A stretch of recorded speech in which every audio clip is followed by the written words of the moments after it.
The harsh and punitive peace settlement of the 1919 Treaty of Versailles makes it widely considered as a disaster. Those harsh terms were like ticking bombs deliberately planted in the heart of Europe. Bombs that will soon be triggered by the extremist Hitler. The Allied powers thought they were teaching Germany a lesson. Instead, they just engineered the perfect conditions for an even bloodier conflict. Even after humiliating and crippling Germany's economy, the uncomfortable truth that most historians dance around is that the treaty wasn't enough to permanently destroy Germany. Yet it was enough to make every German citizen burn with resentment. But today we'll talk about a radical alternative. What if the Allies had punished Germany less but smarter? Could a gentler peace treaty have prevented the rise of fascism, saved millions of lives, and completely rewritten the 20th century? Buckle up. This is going to challenge everything you knew about World War II. If we look closely at it, Germany didn't just get a harsh deal. They got publicly humiliated, economically strangled, and territorially mutilated. The infamous war guilt clause forced them to accept sole responsibility for the loss and damage of the entire war. Then came the massive 132 billion gold marks. But here's what most people don't know. Germany was only actually obligated to pay 50 billion marks. The rest was political theatre, a public illusion, a mere symbol to satisfy the French public's thirst for revenge. The real damage came from 4 key territories Germany was forced to cede that became a nightmare to their politics for decades. First, the Danzig corridor. We've actually talked about this in my last video. Anyway, Danzig is a strip of land carved out of Germany's body to give Poland access to the sea while separating East Prussia from mainland Germany. German families woke up in a new country overnight. Travel between German territories required sealed trains through hostile Poland. This border adjustment amputated Germany. Second, the Saarland. The industrial Saar region was placed under the League of Nations administration, which gave way for France to seize control of Germany's coal-rich region for 15 years as reparation for destroyed French mines. The region wouldn't get to vote on its future until 1935. Third, the Rhineland. Germany was demilitarized or was forbidden from having any military forces in the Rhineland region, and was occupied by Allied troops for 15 years. And fourth, the Ruhr, Germany's industrial heartland. Even with American loans, Germany still couldn't pay the huge reparations. When they fell behind on timber deliveries in 1922, France and Belgium straight up invaded and occupied the Ruhr. The German government responded with passive resistance and printed money to pay striking workers. But that resulted in hyperinflation so catastrophic that by November 1923, 42 billion marks were worth 1 American cent. These humiliations and resentments are one of the pieces that created Hitler. A world where German grandmothers needed wheelbarrows full of cash to buy a piece of bread. Where the middle class watched their life savings evaporate overnight. Where every politician who cooperated with the Allies was branded a traitor to the fatherland. So let's set this straight. We can't just rewrite the entire history. That would be a completely different universe. Austria-Hungary would still exist. The Ottoman Empire would survive. Russia might still be ruled by tsars. The key is the United States. In our history, America, represented by President Woodrow Wilson, participated in the peace talks but couldn't overcome French hunger for revenge. In our alternate history, President Wilson comes to Paris with more political capital and more leverage. Maybe then the Senate doesn't completely ignore him. Maybe he suffers his stroke later. With that, American idealism wins out over French vindictiveness. Georges Clemenceau, the French Prime Minister, representing a nation that had suffered severe destruction and loss of life, wanted to dismantle Germany, break it into smaller states to prevent another invasion. But Wilson's 14 points promised a fair peace based on self-determination and national boundaries to prevent future wars. In our timeline, we need Wilson to actually get what he advocated for. So what exactly changes with Wilson's 14 points on the map? First, Germany keeps the Danzig corridor. But how do we give Poland its secure access to the sea then? The answer would be Poland annexes Lithuania. Before you say that idea is crazy, this actually almost happened for real. In 1920, Polish General Lucjan Zeligowski staged a mutiny and seized Vilnius, which Lithuanians considered their rightful capital. He proclaimed the Republic of Central Lithuania, ultimately leading to Poland's annexation of the region in 1922. Because of that, Lithuania and Poland had zero diplomatic relations for the next 18 years. But what if things went differently? What if Poland returned Vilnius to Lithuania, then proposed unification? Maybe a unified Polish-Lithuanian state would have access to the Baltic through Lithuania's coastline. No need to slice through German territory. Germany keeps the region that would later trigger World War II. Second change, the Saarland. In real history, France controlled the Saarland for 15 years, before a referendum in January 1935. By then, the Nazis controlled Germany and turned the vote into a propaganda spectacle. The result was a shocking 90% in favour of rejoining Germany, not because they loved Hitler, but because of their strong German identity and desire to return to their homeland. In our alternate piece, America insists on a 5-year timeline instead of 15. The referendum happens in 1925, long before fascism rises. Germany knows they're getting the region back. The French retain some leverage as compensation for their destroyed mines, but there's an end date. This timing is crucial. Germany gets the Saarland back before the Great Depression hits in 1929. The additional resources and industrial capacity help cushion the economic blow. More importantly, the return proves that cooperation with the Allies works. The treaty isn't a permanent prison sentence. Third, the Rhineland. For sure, France will never agree to immediate remilitarization. Not in 1919, not with millions of French soldiers still fresh in their graves. But what if the demilitarization had an expiry clause, say until 1945? That's a long time, but German politicians can tell their people, we'll get our sovereignty back, we just need to wait. It's the difference between indefinite occupation and a temporary arrangement. And fourth, the reparations. America pushes for a total reparations bill of maybe 90 to 100 billion marks, instead of 132 billion. More importantly, Germany can pay with coal, timber, steel, chemicals, all the things they actually produce, and not just cash. France and Belgium get compensation. Germany's economy doesn't collapse.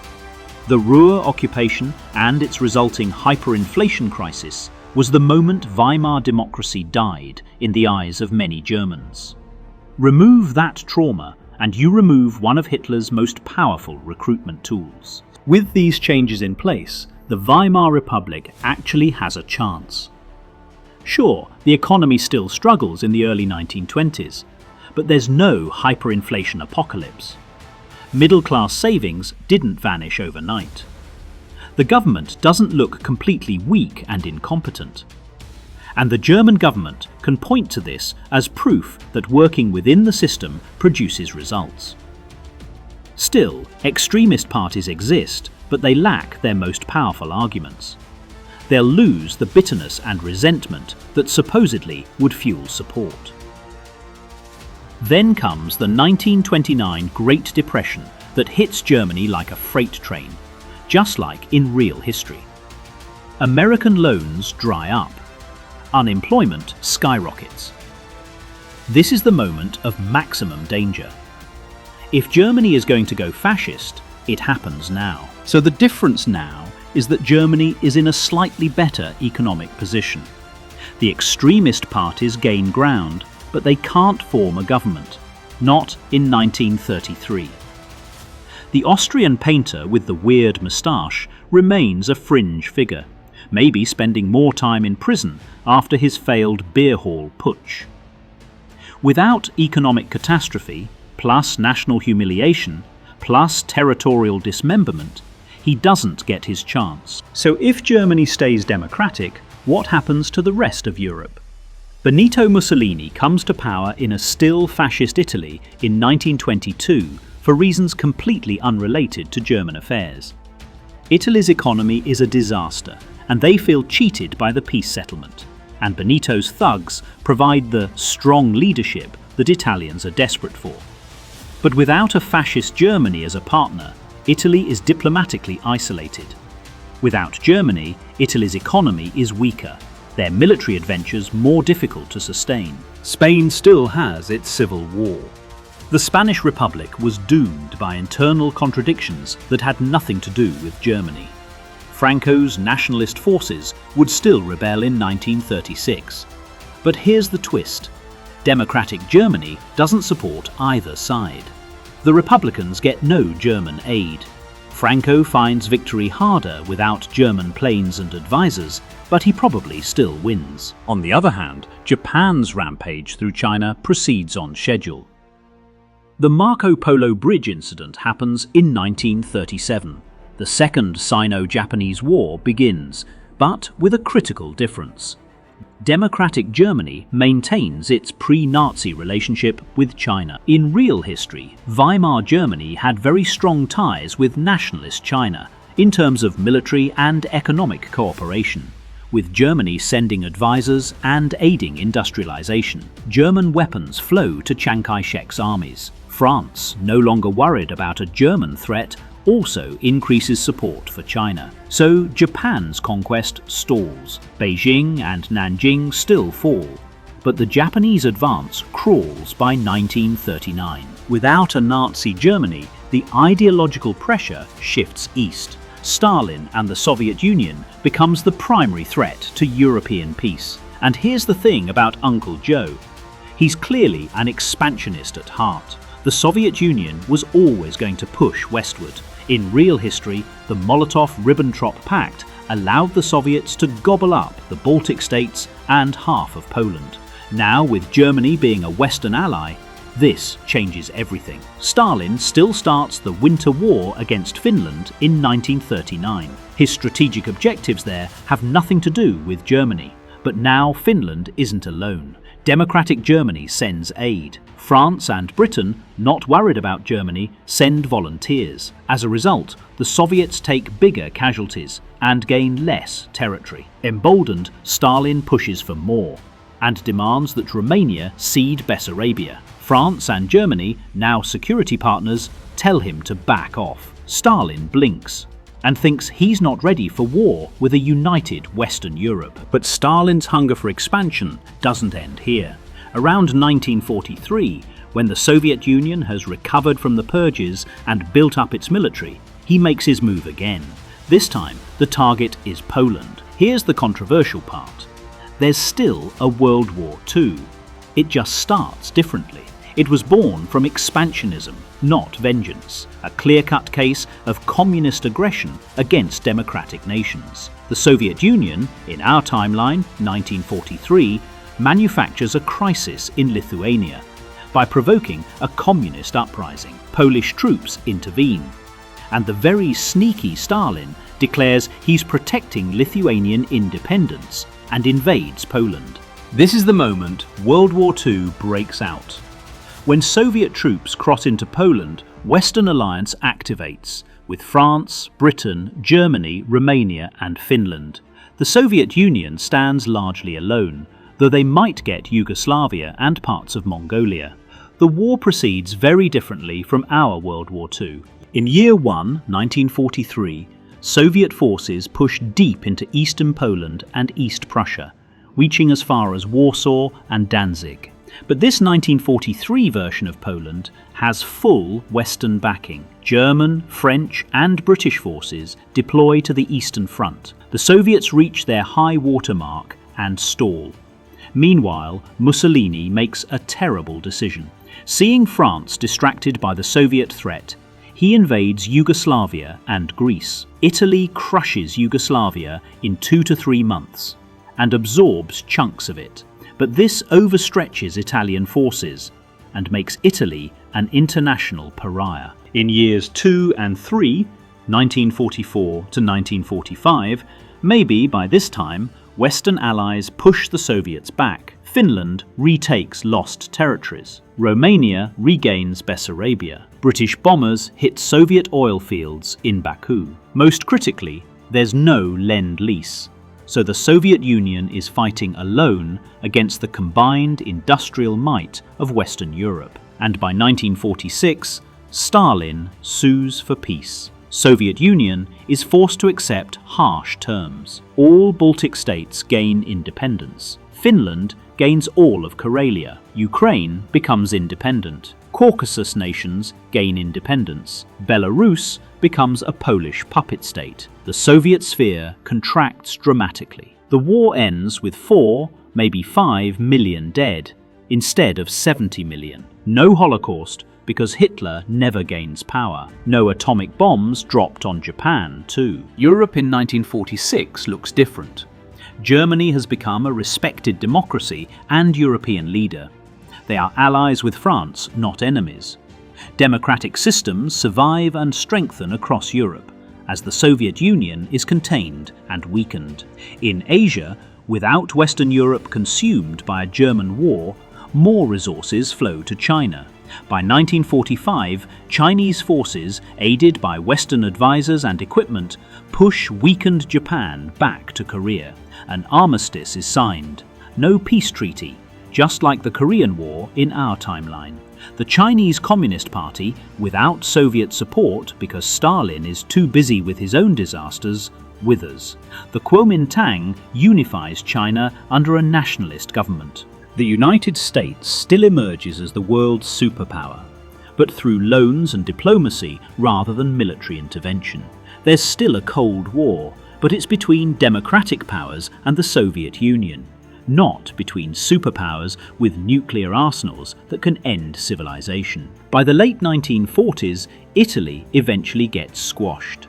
Mussolini's overextended empire faces reckoning. France and Germany, having finished with Stalin, turn their attention south. Italy either collapses internally or faces a short, brutal war that strips away its conquests. Here's a quite controversial question. Was preventing World War II actually good for everyone? Think about it. 70 million people don't die. No Holocaust. No atomic weapons used on cities.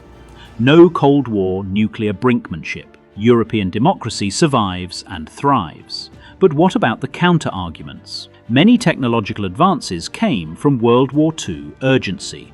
The post-war economic boom doesn't happen the same way. Without the horror of the Holocaust, does the UN and human rights law develop the same way?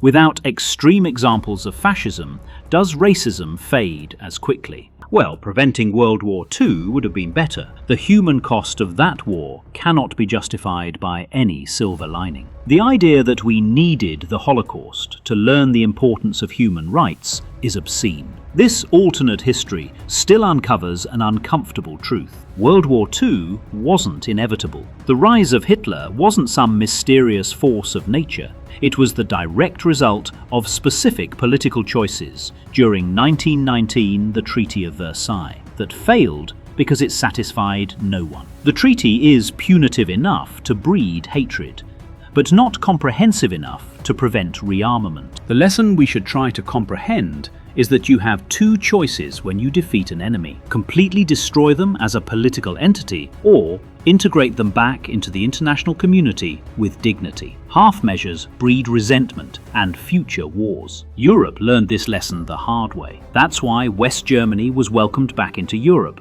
why Marshall Plan aid poured in, why former enemies became NATO allies. The Treaty of Versailles stands as one of history's greatest cautionary tales. French Prime Minister Clemenceau got his revenge on Germany, but what did France get for this victory? 2 decades of peace before German tanks rolled through the Ardennes and France fell in 6 weeks. Meanwhile, the United States pushed for a more moderate peace, but couldn't overcome European desire for punishment. Could a fairer treaty have prevented fascism? Probably, yes. Could it have saved tens of millions of lives? Absolutely. Would it have created a better world? Without question. The men at Versailles in 1919 quite literally created the conditions for the most destructive war in human history. One thing is clear: the path to the Holocaust was paved in the Hall of Mirrors at Versailles.